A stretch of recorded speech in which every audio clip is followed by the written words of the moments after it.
Really good, and there's plenty of people here. It's nice and busy. Everyone's having a good time. I can make loud noises if needed. You all good?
Okay, I think we're ready.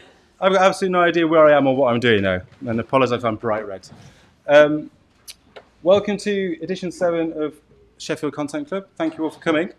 We're back at John Street Kitchen. Thanks for having us. Hope you've all managed to get something to eat or drink, or both. Imagine that. So we have our live streamers. I hope you do not know what pain I've gone through to get you here. I hope you enjoy it. It's not your fault. It's entirely mine. It turns out I was pressing the wrong button. That was the entire problem.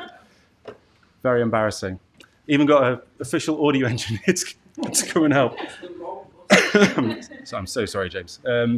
So hopefully this is working. This is going to be for the live stream here, so hopefully that will work too. I'll just go through a very brief intro. We have Top Left is Very Meta. That just happens to be my company. It's just me. I'm a freelance writer and content designer, but that's just to say that I'm here. We have help now from Little Mesters, which is Tom's content agency and social media people. That's not how he describes it, but it's very similar to that. They're helping me organise this stuff and what have you. John Street Kitchen, thank you again for the venue, marvellous. And we have the wonderful Joe Horner, who does the photography for us. The photos all go onto our Flickr page. And we're trying to build a website as well, so we can have stuff on there, like a proper website. So we can have all the lovely photos from each event on there too. Toilets and fires. Toilets are down there, right? And also fires are also down there. So if you want to go there. Where is the fire exit, Sophie? I've forgotten from last time. Okay, so go through a door. We have the code of conduct that we use, which is Sheffield Digital's code of conduct. Feel free to go and take a look. If anyone has any issues or problems whatsoever, then do come and speak to me. If you run your own meetup or event in Sheffield or anywhere, you can also use this code of conduct. You can sort of point people there. It's very handy. And speaking of Sheffield Digital, these are two and Sheffield Creative Guild. These are two organisations in Sheffield that I recommend you go and take a look at. They both have lots of free stuff, workshops, jobs boards, blog posts and all kinds of things, events. And they are both membership schemes as well, so you can pay to become members to get extra bits and pieces. I won't go through the whole kind of premise of this because I've spent ages trying to find the right button to press, but basically Sheffield Content Club, the idea behind it was to try and bring content people together, obviously, but we are a broad church. We happen to have two copywriters tonight, which is fantastic. But it's not always about copywriting. We've had podcasters, we've had video people, we've had photography, all sorts. So it's kind of, if you make content of any kind or plan content, whatever it is, then you're welcome, and other people too. And just, the basic premise is to learn stuff, share stuff, and make new pals. Lots of people stayed after us last time, which was really nice to see. You're welcome to. In the bottom corner there, did we do this? We'll do it in a minute. There's other stuff was happening. But at some point this evening, in the far corner, we will have these two phrases, let's call them. I can offer and I'm looking for. So this is just a place to go if you want to offer something, or if you want to look for something. So, if you're a freelancer and you say, I'm doing this, or if you are a company and say, I'm looking for the other, then this is the place to do it. And finally, onto sensible people. We have two speakers tonight. We've got Jess and Ash, who have both very kindly volunteered their time to come and speak to you. They are both copywriters in their own ways, which sounds bad, but I mean it in all the positive ways. And we're very grateful for them coming along. We're going to start with Ash. So I want you to give him the biggest possible round of applause you can muster, and welcome him to the stage.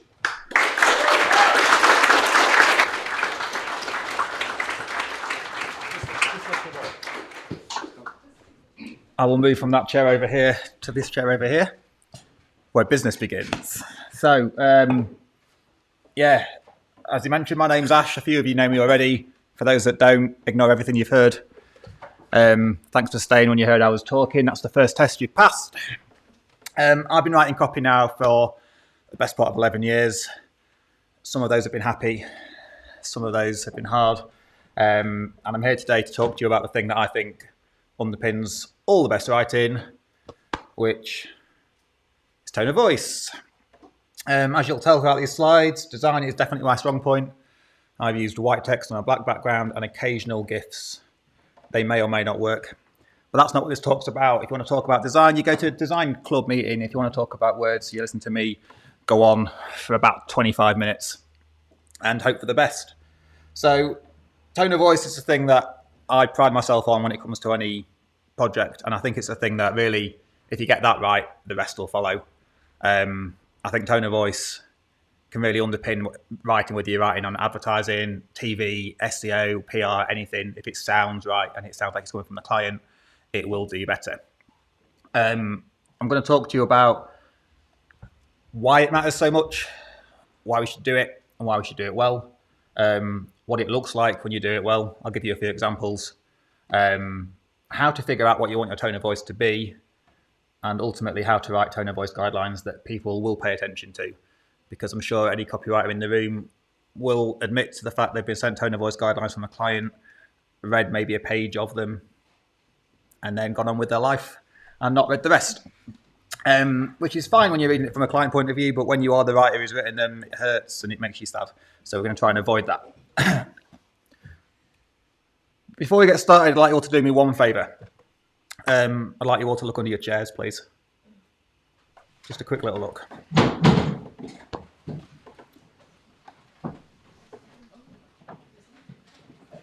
Yeah, there's nothing there whatsoever. I just wanted to see if you would. It was a loose point to sort of say, if your tone of voice is right, and I said that in a convincing way, you'd all do it. And that's why tone of voice matters. Also, it was just a laugh, wasn't it? Like, maybe they will, maybe they won't. If you don't try, you don't know. Right, let's start with the very beginning. Why tone of voice matters, why it's important. Gift number one, Bernie Sanders, God bless him. Tone of voice to me is the foundation behind any good bit of writing. It's the reason why you go back to certain brands. It's the reason why you care about their advertising. It's the reason why you read their comms. It makes you laugh, it makes you cry, it makes you care. If you do it right, the rest is a lot easier. If you get a tone of voice guideline that says, oh, write it like a human, it's bullshit, because we are all humans and all of our customers are humans and all humans sound different. If you get a tone of voice guideline that says, write it like this, this, and this, and it's very clear to follow and very easy to understand, it can make your life a lot easier. It makes you stand out. Speaks for itself. I typed in weird into Giphy.com. That cat is the most sexy cat I've ever seen. Tone of voice we all work for brands that are basically the same as other brands. There's not a great deal of difference. We'd all love our clients to be completely unique and completely different, but the sad reality is Bank A is probably similar to Bank B. Soft drink A, I mean, this Diet Coke, I like it, but it's the same as Pepsi, isn't it, really? But it is. It's the same, but they've got a Christmas advert, Pepsi don't, tone of voice. It's the reason why you buy Coca-Cola. When you are working for brands constantly and they are all the same, oh, that's showing everywhere.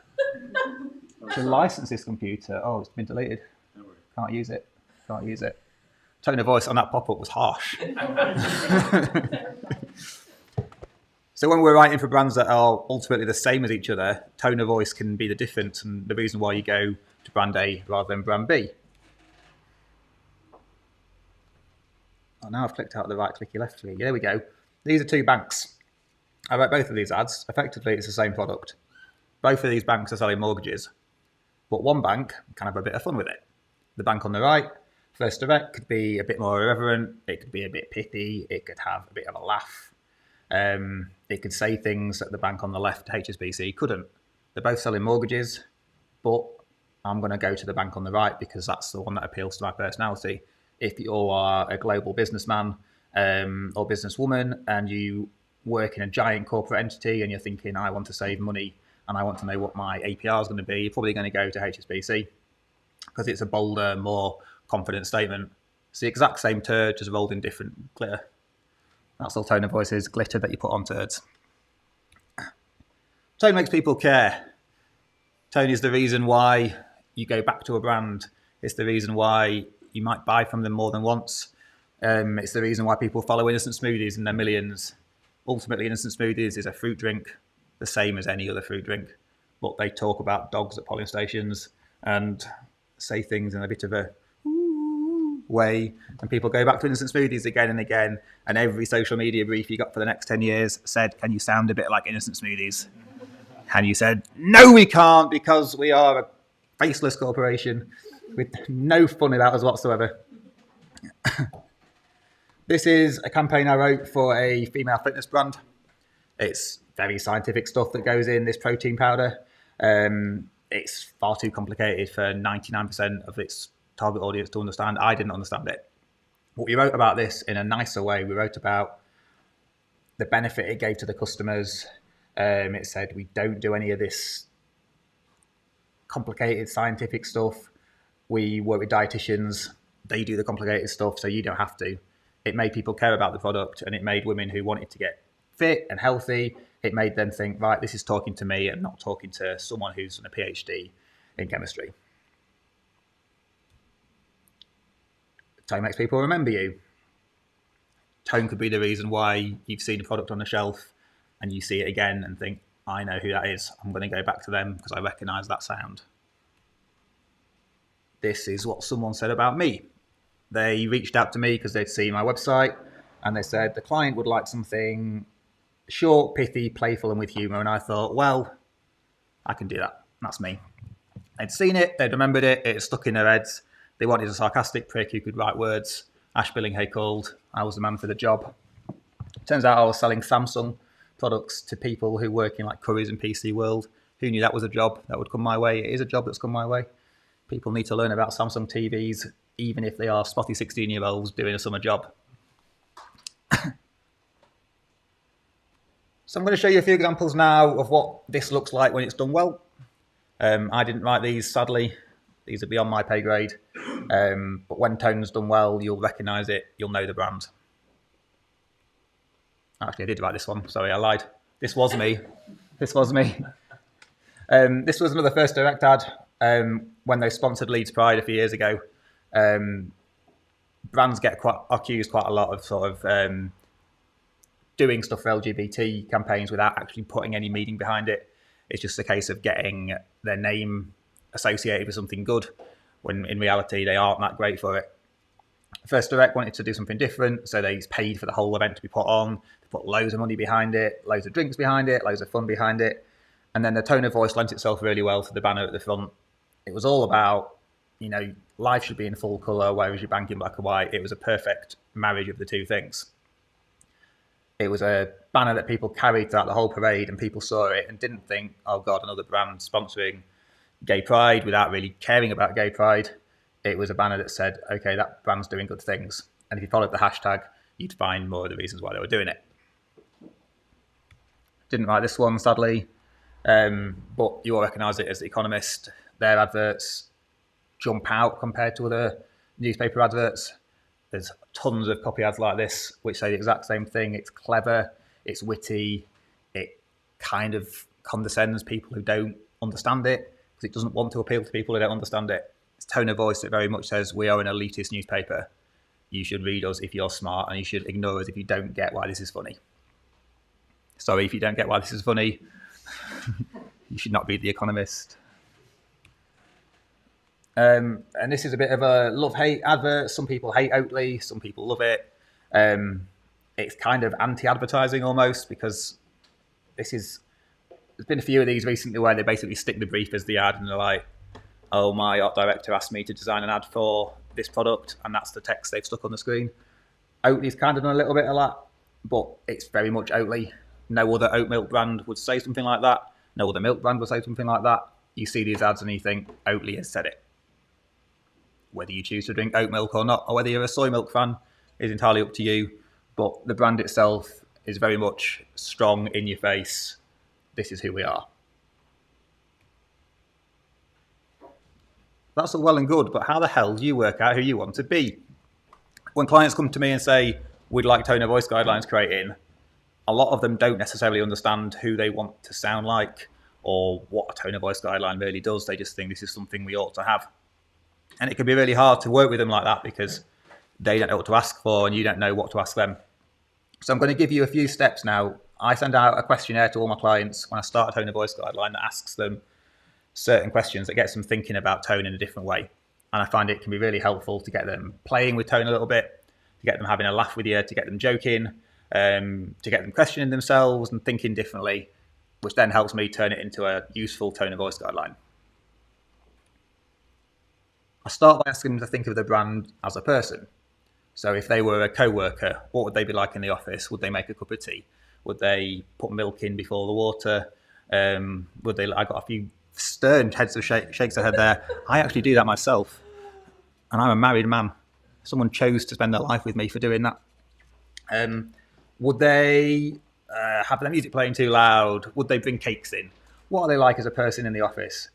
What are they like at parties? Do they leave early? Do they drive? Do they stay late? Do they make a bit of a mess? Imagine your brand getting hammered. What are they like as a drunk person at a party? And then what are they like in the WhatsApp group? Are they the one that just lurks and never interacts? Are they the one that sends too many memes? Are they the one that's always causing drama? Figure out what kind of messages they would send you. How would you speak to them if they were a little green square on your mobile phone? Now think of them as a famous person. What celebrity do they sound like?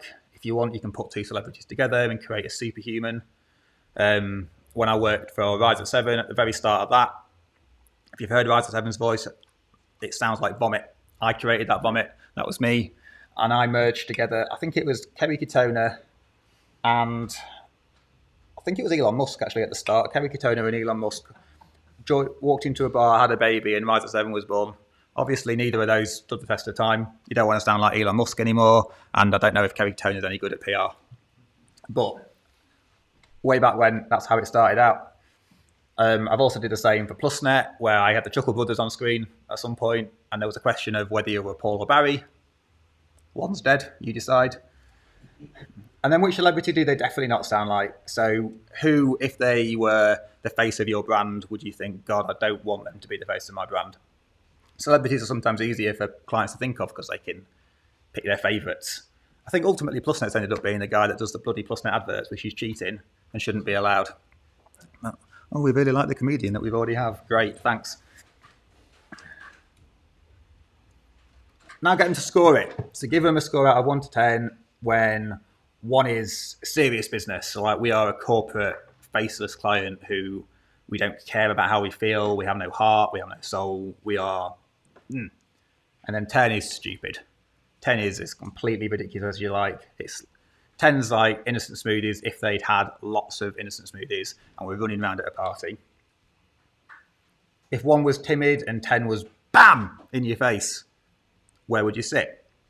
Are they quiet and shy and retiring, or are they loud and garish and brightly coloured? And if 1 was straight to the point and 10 was totally sarcastic, what would you be there?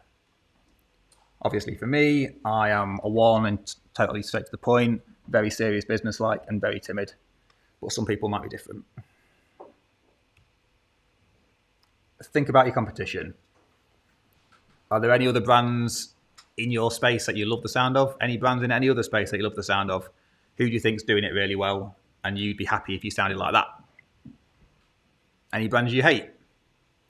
Any brands that whenever you see their advertising, you want to rip it off the wall and cry? And in 10 years' time, what do you want people to think of when they hear your brand's name? Do you want one day for people to think of you as a slightly goofy brand who has a laugh or has a joke? Or do you want people to think of you as a very cold corporate machine?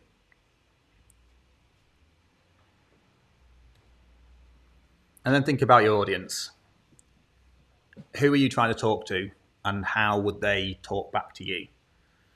So if you do want to be completely ridiculous and mental and bonkers, but you're talking to a bunch of suits around a boardroom, chances are they aren't going to respond or resonate, or maybe they will because it's completely different to anything else they see. But think about the kind of stuff they interact with regularly and the kind of words they like to read. And then who do you mind if they completely ignore you? So if you're putting some messaging out there, like The Economist ad did earlier on, it doesn't care if the Sun readers ignore that advert or the Daily Mail readers ignore it. It wants to attract people who maybe read The Guardian or people who are after a more education newspaper than the Sunday Sport. They don't care if those people don't get those ads. And then finish off with a few nice to knows. We've all had clients who are particularly picky about certain things. I recently finished working with a client who hated any sentence over 25 words long because they hated happiness. I don't know why they wanted that. We've had other clients who had their name said in a certain way. They don't like certain words. So ask them these questions and make sure they answer them up front. How do they feel about swearing? If I said, fuck other products, buy ours, would they be happy? Probably not. That was terrible copy, live on the spot. Never write that. Will they ever use slang, or do they prefer to use formal words the way they're meant to be written? Are there any words they particularly hate? And if you write them down, they're going to be annoyed and the feedback's going to get worse and worse and worse. And is there anything we should definitely avoid? So have they worked with a copywriter in the past who's constantly used Oxford commas? Do they hate Oxford commas? Do they hate the passive voice? Do they hate verbs? Maybe they do. Figure that out before you get down that rabbit hole. Right. And then finally, I'm going to show you how I write tone of voice guidelines and how I find they work successfully. Like I said, we've all read tone of voice guidelines that have been a full Bible, and we don't read that full Bible because it's boring and because ultimately no one can write that closely to that sort of formula. A tone of voice guideline needs to be brief, it needs to be to the point, it needs to get the message across in as short a space as possible so you can have it at the side of your screen whilst you're working on the document and refer back to it. The best tone of voice guidelines are easy to understand and don't make you cry when you read them. So I always try and start with a one-pager. I always try and have one sheet of A4 that says the top things that someone definitely needs to know in order to write like me. And if you can't get it on a one-pager, your tone's too complicated. If you're asking about my tone or your tone, you know, a one-pager could describe me as being sarcastic, a bit jokey, great with kids, weirdly, find that out. Also good with grams. That'd be my one-pager. Kids, grams, my target audience, anyone in the middle, a bit ambivalent about me. Give some examples of how you should sound. So use that tone of voice in action. Don't just say it sounds like this and this and this. Show what that sounds like and do it in the media your client might use. So if they're big on Twitter, write a few tweets. If they're constantly posting job ads, write some job ads. If they're doing a blog, write a blog and just show them how that tone works in action, so they get to grips with the language you're using to describe it. You can also do a thing where you compare it to copy your client definitely wouldn't use. So you could say, you would say, buy this beautiful purple hat, it'll make your arse look great. Versus, this hat will sit on your head and your head will not be cold. Again, copywriting live, turns out, not for me. Not for me. Do a few do's and don'ts. So figure out things they should always definitely do, whether that's keep it short, keep it snappy, use sentence case, capitalize the word the, versus things they definitely shouldn't do. Make sure if they're doing anything, they're following these rules so that they can avoid the mistakes that they're more likely to make. And then put a few pedantic things in. So would the word tiddlywinks offend them? Would sentences over 25 words be wrong? Get that stuff in there that they wouldn't know unless they know. And then if they've got anything open at the time they're writing this content, they'll either have this open or they'll have that open. And then they can just think, right, have I done this right? Have I done that right? And if they have, chances are they've probably got your tone of voice right. You have two choices here. The one you take is entirely up to you.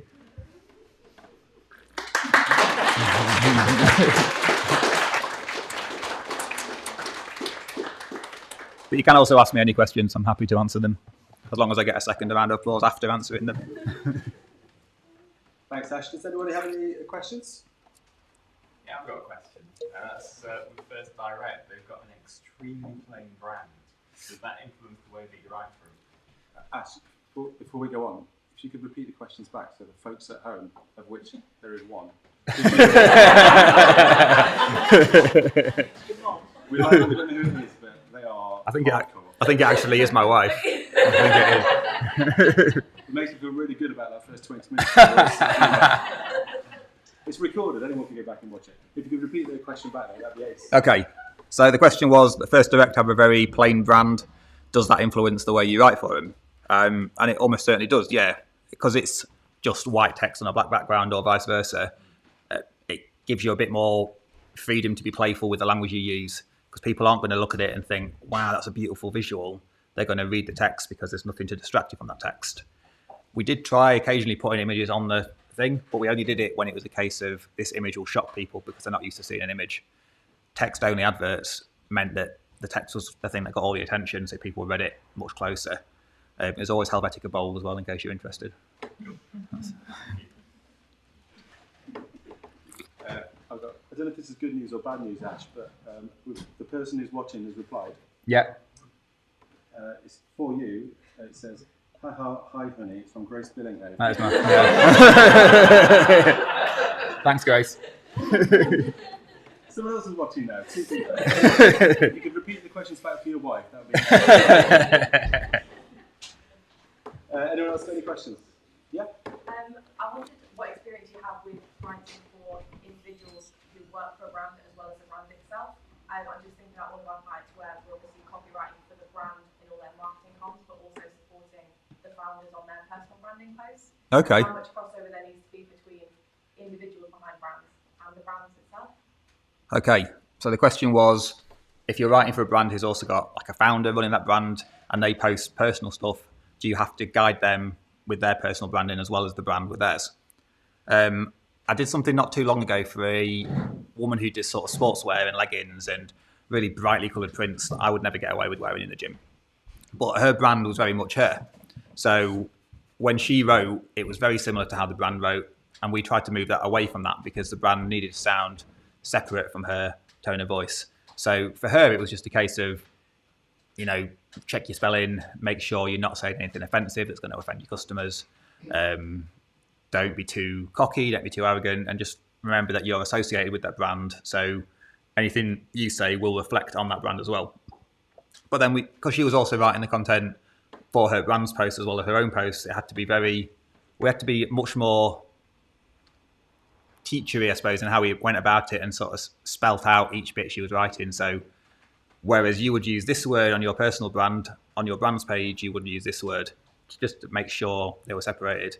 So yeah, you have to hold the hands a bit I think when it's a founder-led business, it's very difficult to get them to think away from the brand because it's their baby, isn't it? They've birthed it, they've born it, they've done all the marketing for it up until a point. So it is a teaching exercise and sort of saying, that's great, but you spell words wrong. Thank you. Anyone else? I was just going to ask about persuading people, because you talked a lot about using copy that's sort of slightly less mainstream, like less corporate, Yeah. not non-corporate, let's go for that. But how do you go about persuading people? So not just your client, like my memories of working in agencies is like you have to get it past your account manager first, and Yeah. those kinds of people. So how do you go about persuading people that something that might seem on the face of it like slightly like maybe not what they asked for, that kind of thing? How do you go about telling them no, this is the right thing? So persuading people to buy into a tone of voice guideline that they might not necessarily have thought Or is even right a for line, them. even just like a line or Okay. a strap line, that kind of thing. I always try and give clients 3 chances. There's not 3 chances for them to be right, it's 3 chances for them to trust me. So I'll give them a line that's going to push them way out of their comfort zone, give them a line that's going to be bang in their comfort zone, and then give them a line that's completely different to anything they'd have thought of. I just ask them to trust me with it once, and we'll test how it performs. It's easier on things like social media or on your website when you can check how a button works, how many people click a button, you can prove that you were right in that. It's harder when it comes to above the line advertising because you've seen a poster and people might not necessarily see a poster and think, I'm going to buy the product straight away. It might just influence them later on. You do a bit of sentiment tracking where, people passing that poster, you can ask them, how did you feel about this wording? Most of them will tell you, what are you talking about? What even is a copywriter? But when it's on platforms that you can actually check and you can test how it works, and you can do A/B testing. So certainly with call to action buttons, it's very easy to A/B test how one works and what doesn't. And then hopefully the one that you like is right. Often the one you don't like is right. And that's just how humans are going to be, ruining your day every single day. But yeah, if you can test it. And if you can't, you just have to hope the client's a nice person who wants you to have a fun job. Any more? If not, thank you, Ash. Thank you. Big round of applause. Thank you very much.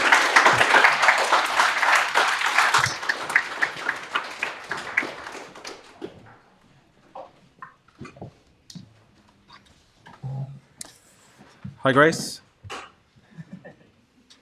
Thanks, Ash. So, really pleased next to welcome Jess Peace, who feels like 20 years ago, very kindly, as soon as we did the first one, was like, I'd love to speak. And then I'd got people like booked. I was more organised at the time. I'd actually got people booked in, and then COVID happened, and then yeah. But here we are. So I'm really, really pleased that you are here to speak today. So a huge round of applause, please, for Jess.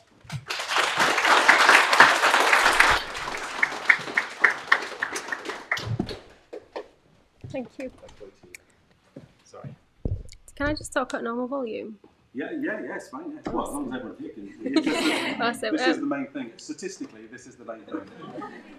Perfect. So I'm really, really nervous, but it's quite nice to be in a room of people doing a speaking gig where I can speak really fucking Sheffield and not have to worry about how I'm sounding. So we'll see how we get on. Some of this stuff might be pretty basic. If you've got any questions, please do ask me.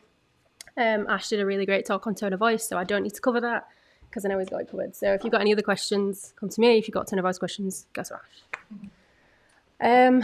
So in digital PR, it starts with a great idea, but then what?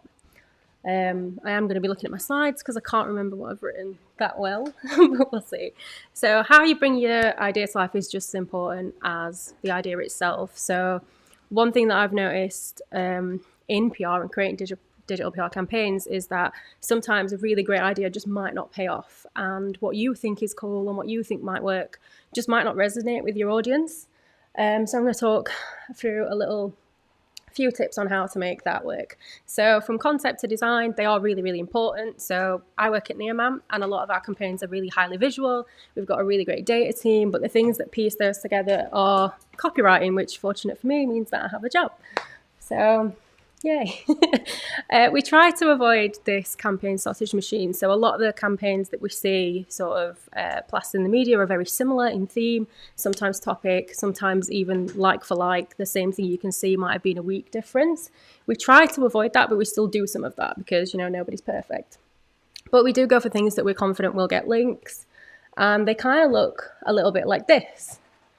Nice little GIF. But how do you make people care about your content? So you've got a great idea. How are you going to make other people care about it? So this is where storytelling becomes important.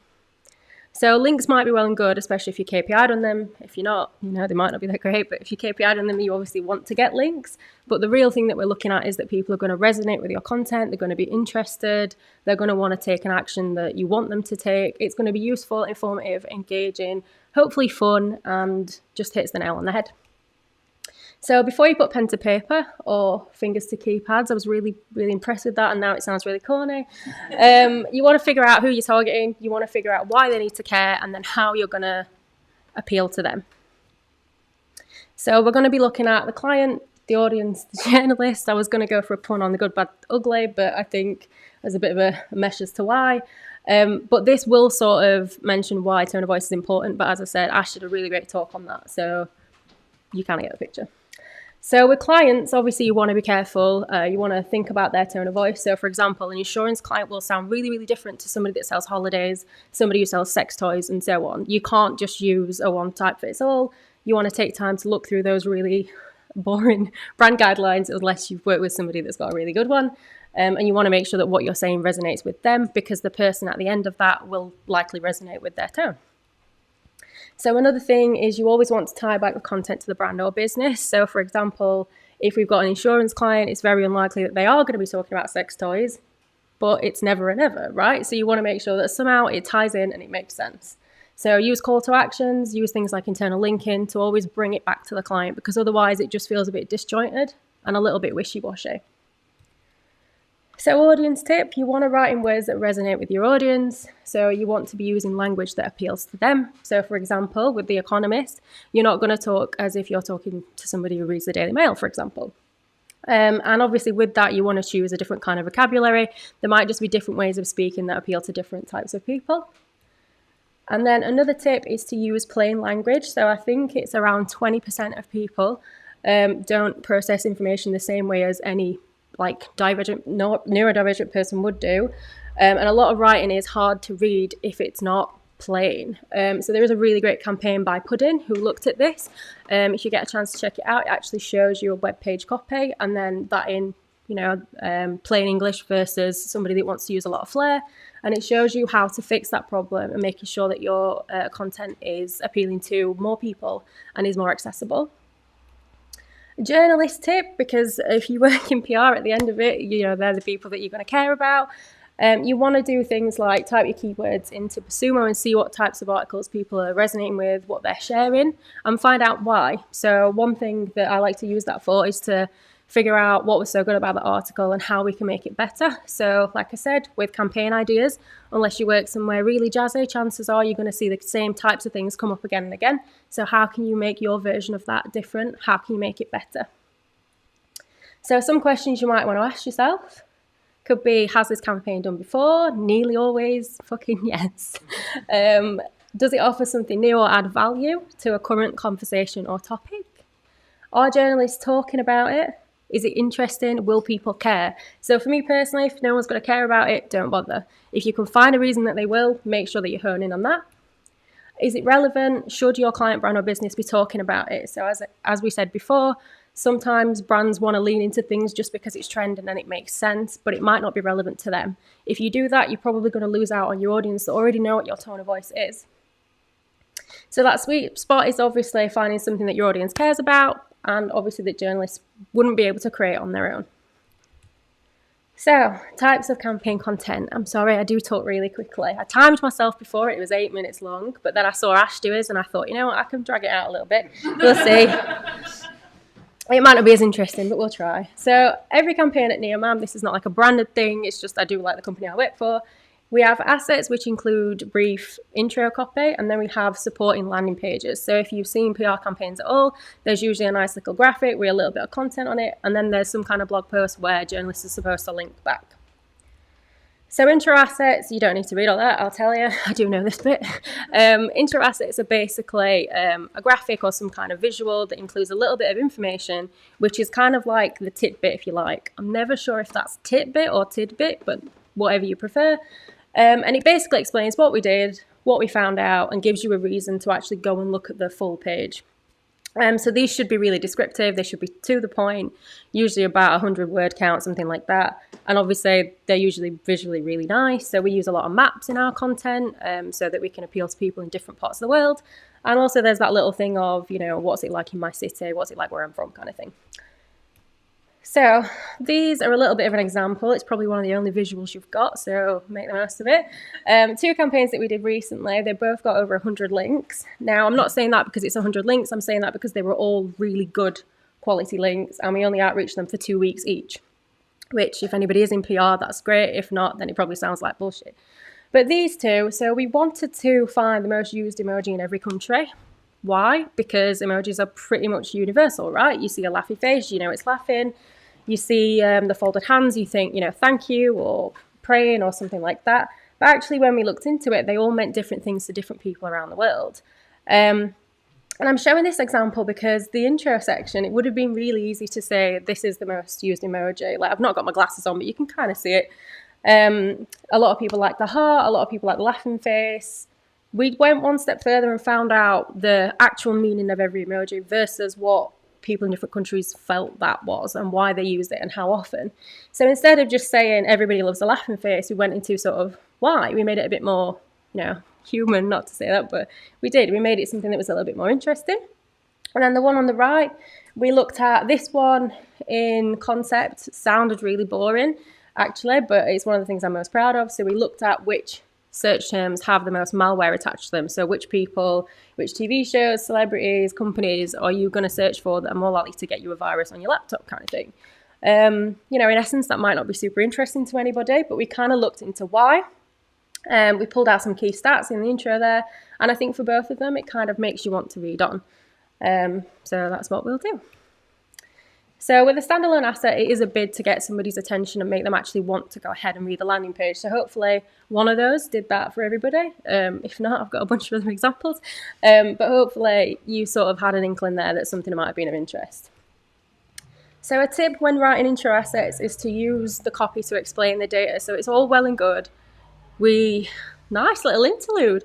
It's all well and good to say this is this, but why? What does it mean? Why should we care? You know, why is this important? So we want to use the intro copy to explain just that and make people want to give a shit, basically. One thing that we also like to do is bold out any key statistics and findings, because for people that skim read, as a lot of people do, I read today actually that as of 2013, because the source was very old, people have an 8.25 second attention span. So for people that are skim reading, bolding out the stats makes it really easy to consume. And also, obviously, for journalists as well, you know, they haven't got all the time in the day to like read everything. So it just makes it easier for people to consume that content. And then another tip is to always include a methodology and a main source to show credibility. So if you've been on Twitter or Facebook or anything like that, you've seen a campaign, chances are you've probably seen somebody be ripped to bits because they don't have a solid enough method. If not, then great, you're on the right side of Twitter. But basically what this means is it's all right saying this is what we think, this is what we found. But if you can't have a clear method that can be described very simply, chances are a journalist is not going to want to pick up your story. They're going to see through it. And also, if it's too simple, somebody can easily do it themselves. So you want to make sure that you're taking extra steps and adding extra layers to your research. So landing pages then, if the intro assets are like the taster course, then landing pages are like the full 3-course, all out, all your puddings and everything. They provide all the background, context, they layer everything in, they show what the data shows, and hopefully, if the intro assets are done right, it should be really nice to write about. It's also important that they include a full method as well. So this just gives us breathing room to kind of like bring that story to life. And quite luckily with our clients as well, we sort of have free reign on sort of what we write, apart from the ones that like insurance based, but it's just a way for you to tell that story. So it's not necessarily speaking to a journalist, this is why you should cover it. It's more looking at the person at the end of that. So even journalists have an audience. You want to be writing for the end person. So this is the perfect time to add in any relevant articles, studies, or comments, which just add that little bit of extra something to the content that you've got. So we like to include this section on every landing page. It looks pretty plain, but obviously on each landing page it will look different. So this is for the malware one that I just showed you. We always have like a key finding section, which again pulls out all the key data, all the key people. It might be location data, it might be celebrities, it might be companies. Just something for anybody that wants to skim read it can easily take that information away. And then because I couldn't actually do like a full thing of a landing page because they're so long, I tried to just include a little snippet. So for this one, this section was around female actors that were the worst to search for online. And then we actually looked at, I don't know if you can see my cursor, we actually looked into sort of why. So it turns out that Kate Winslet's the most dangerous to search for. We found out it's because she'd been fired from a show once and people want to find out why. So just doing that extra level of research, you know, a journalist might not care about that, but somebody reading at home probably will and might be interested. So we just like to make sure that we're adding in that extra section. So in a landing page, obviously you want to give journalists a reason to link. So for example, if you've got a nice little asset somewhere and they can take that and use that and not link back to you, they will do because journalists agree to it. And I know because I used to be one. So the way that you sort of get them to stay on page and get them interested and link back is to make sure that there's something there that they can't replicate themselves or there's too much there that they can't be asked to do it. Just being honest. Another tip is to format your content so that skim readers can find it easily. So I said that before. Headings are not just good for SEO. They're also really good to help people digest information. So for example, I'm writing a lot of words. It's probably easier to listen to me than it is to read everything. Just for an example, if we do things so that they're easy to digest, people are more likely to resonate with your content. And then another tip, just generally across the board, always and forever, consume lots of different types of content. So for example, if you are a copywriter and you write all day, every day, it's probably going to help you to look at things like out of home, listen to podcasts, watch TikToks and things like that, different types of content, because you never know when you're actually going to pull something from the back of your mind that you've seen somewhere or something that you've read that you found interesting that's probably got nothing to do with actually what you're talking about. So when writing a landing page, you want to ask yourself, have you introduced the client and the campaign? Does it make sense as well? Are you answering key questions like who, what, where, when, and why? It sounds very GCSE English, but it is pretty true to always come back to. Is the content unique? So we said before, if a campaign's been done already, you want to make sure that what you're creating is completely different, even if the findings are very similar. Who will be interested in it, and is it tailored to that specific audience? So as Ash said before, if you're writing in a certain tone of voice that doesn't appeal to the audience, it's probably not going to sit well, it's not going to resonate, it's not going to have the effect that you want it to. So you want to make sure that you're using language that will appeal to the people that you're trying to appeal to. And could a journalist or website cover the topic without linking back to you? So again, as we said before, if you spend all that time, if you're creating it for PR campaigns, it's different if you're not. But in this case, you want to make sure a journalist can link back to you. If not, you want to start again, because otherwise you've spent a lot of time creating something really awesome that they actually won't use. So some key takeaways would be to consider who you're writing for, establish the right tone, use appropriate language, utilize that intro copy because that's your real taster to see if people are going to be interested, use landing page copy to like embellish the campaign, put all the fancy bits in there, and then always give journalists the reasons to link back. And that's it. I can breathe now. Thank you very much.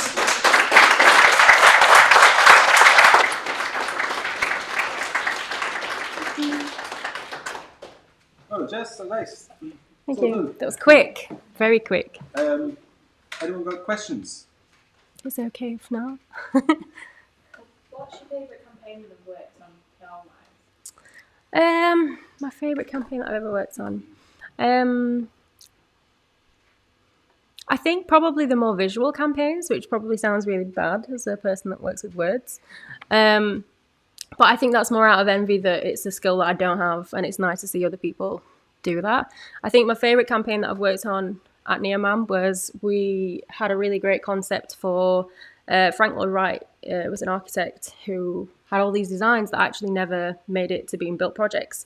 So we decided to render what they'd look like if they had been built. And it was a really nice thing to kind of work through because we went through research stage right through to concept.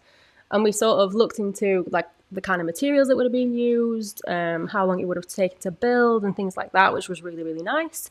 I did a nice piece with the guys at Rise at 7, actually, which was what different skylines would look like if there was no light pollution, which was really sweet because that's something I'm super interested in.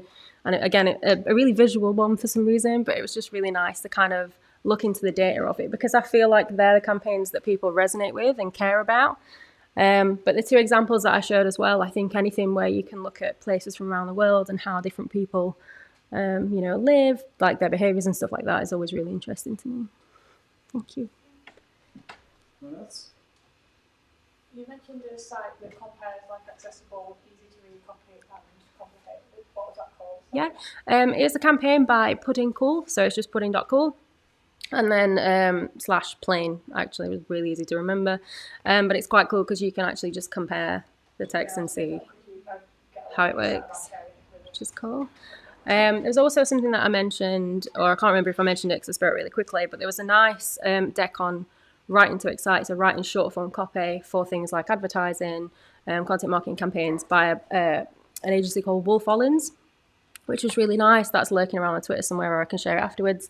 But that shows how to write like really minute, like easy to digest copy, but in a way that's super exciting, if anybody's interested. Anyone else? Easy, I easy. I always like to finish with a question, man, and then that's my ego, I Okay, think. that's fine. You mentioned about being a journalist before. Yeah. I wonder, the interesting things, like all three of us, like we could call ourselves copywriters, but it sounds like we do entirely different things. Yeah, sure. Which is really interesting, I think. So I wonder if you could just briefly talk about your career path, if you're willing to. Like, why did you move from being a journalist, for example? How did you become a journalist, and how did you move from that into doing what you do now? Sure. So I went to university. That's kind of where it started for me. I graduated, I became a journalist. So I worked as a reporter for a while, and I did a lot of freelance shifts for music publications because I was really into bands and things like that. And I just really hated it. It was really, really miserable. It was miserable. I was working as a reporter covering courts and things like that. I had a really bad day once where somebody had been laughing at an inquest, which I thought was totally inappropriate. So I quit and I went to work in Barcelona.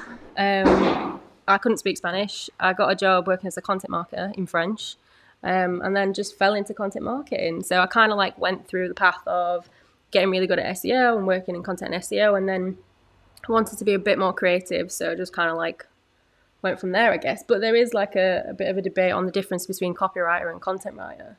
And I think if you look at things like long form copy and advertising, it is copywriting, but it's also content as well. So I think it depends what it means for you. So I think if they're all that different, then it depends who's describing it, I think. Yeah. No, I didn't mean it's a bad thing. No, not all. It's just something that I saw today on there's like a Twitter chat actually for Content Club UK, and they were saying what's the difference between a copywriter and a content writer. I saw that, yeah. But it does sound completely different. I think like you two sound a lot more similar, and I think mine's more like content production. But yeah, totally in awe of anybody that just writes anyway. But now I cannot do any of what you just described to us. Does anyone else have any more questions? Great. Well, thanks so much, Jess. Thank you very really much. appreciate you Cheers. coming along. Everyone give Jess huge. Thank you.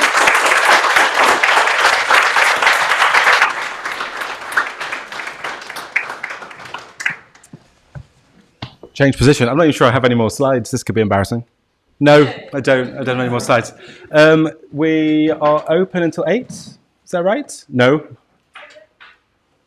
Is that right? Yeah. So the cafe is open until 8. I'm going to be staying around because I've got far too much equipment. I'll be here until 1:30 trying to tidy up. But you're very welcome to stay and grab another drink or something to eat and ideally chat. We will put some post-it notes in the corner that say, I can offer and I'm looking for. And feel free to put something in either one of those categories. And go and look at it as well. Just go and look at other people's stuff. And hopefully we'll be back next month. We haven't got a date yet. But please do come. Tickets, it's been amazing how many people are here, and we have people on the waiting list. We had 14 people sign up to the live stream who I'm sure will watch later. I'm sure they'll watch later. They're just toying with me. It wasn't you, Tom, was it? Just like, I'll sign up. So huge thank you to Jess and Ash again. Big thanks to Joe for taking the photos. Really appreciate it. And we will see you next month. Go mingle.